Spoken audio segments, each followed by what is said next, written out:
आपके बीच बड़ा ही प्यारा सा माँ का भजन था, क्योंकि कहा गया है कि मैया मैया सब कहे बाबा कहे न कोई, कि मैया मैया सब कहे बाबा कहे न कोई, और मैया के दरबार में बाबा कहे सो होए। तो चलते भोलेनाथ के कुछ प्यारे से भजन किए।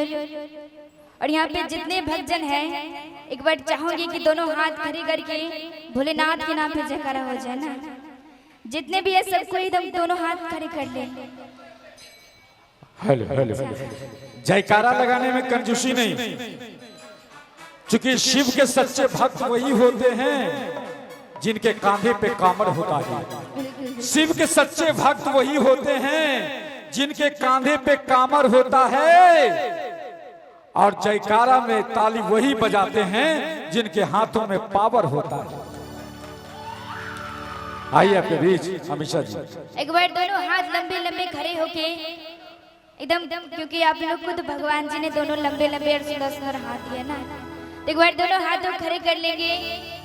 बोली शंकर भगवान की, बोली बाबा भूतनाथ की। और देखिए सावन का पावन महीना में जब भक्त लोग देवघर जाते हैं तो देखिए एक भक्त क्या कहते हैं, सुनते हैं भजन के माध्यम से।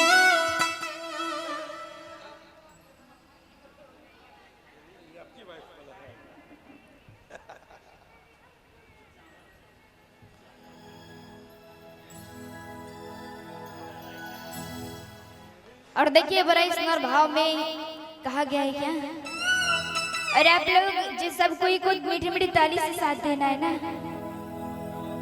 और कहना है क्या, अरे कांवर लेके भौजी निकली हाँ दिन के दोपहरिया में, अरे कांवर लेके भौजी निकली हाँ दिन के दोपहरिया में, अरे दिन के दोपहरिया में, अरे जलवा ढरी है सुनाए भौजी। और क्या, अरे 3 बजे भुरहरिया में। और आइए बड़ा ही प्यारा सा भजन है, और कहना है क्या, 1 2 1 2 3 4। जय हो बोल का क्या बात।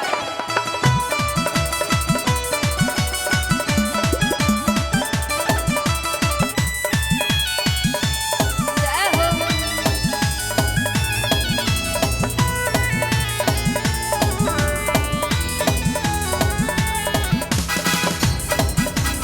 कांवर लेके भौजी निकली हाँ दिन के दोपहरिया में, कांवर लेके भौजी निकली हाँ दिन के दोपहरिया में, और जलवा ढरी हाँ सोना ए भौजी 3 बजे भोरहरिया में।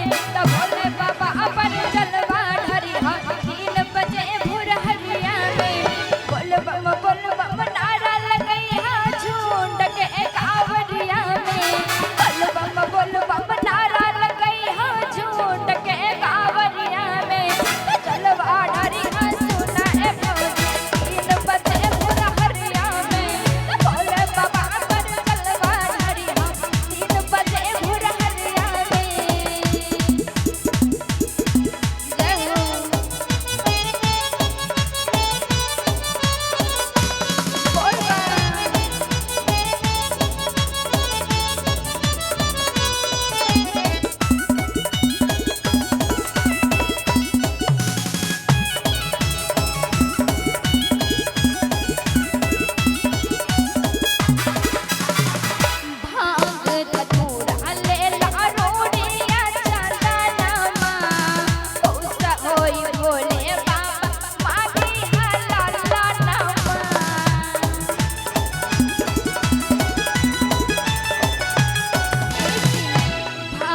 अरे भूख पियास सभे मिट जाए बाबा अब बसहला नजरिया में।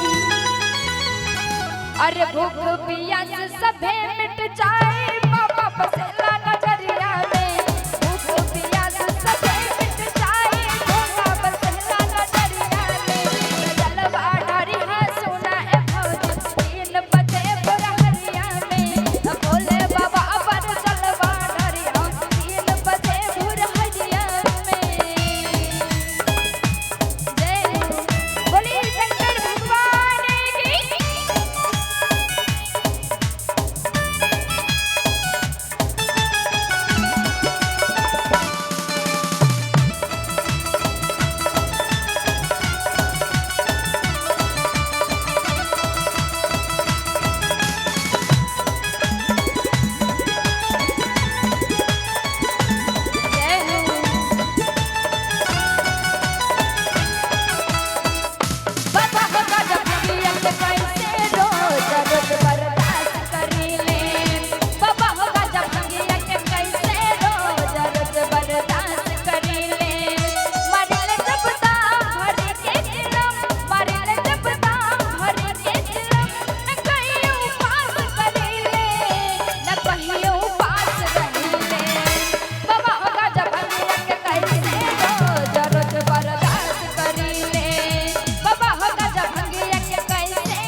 गेरुआ रंग के कुर्ता साड़ी गेरुआ रंग के कमछा भोला पुरई है सैया हमरो मन के मानसा।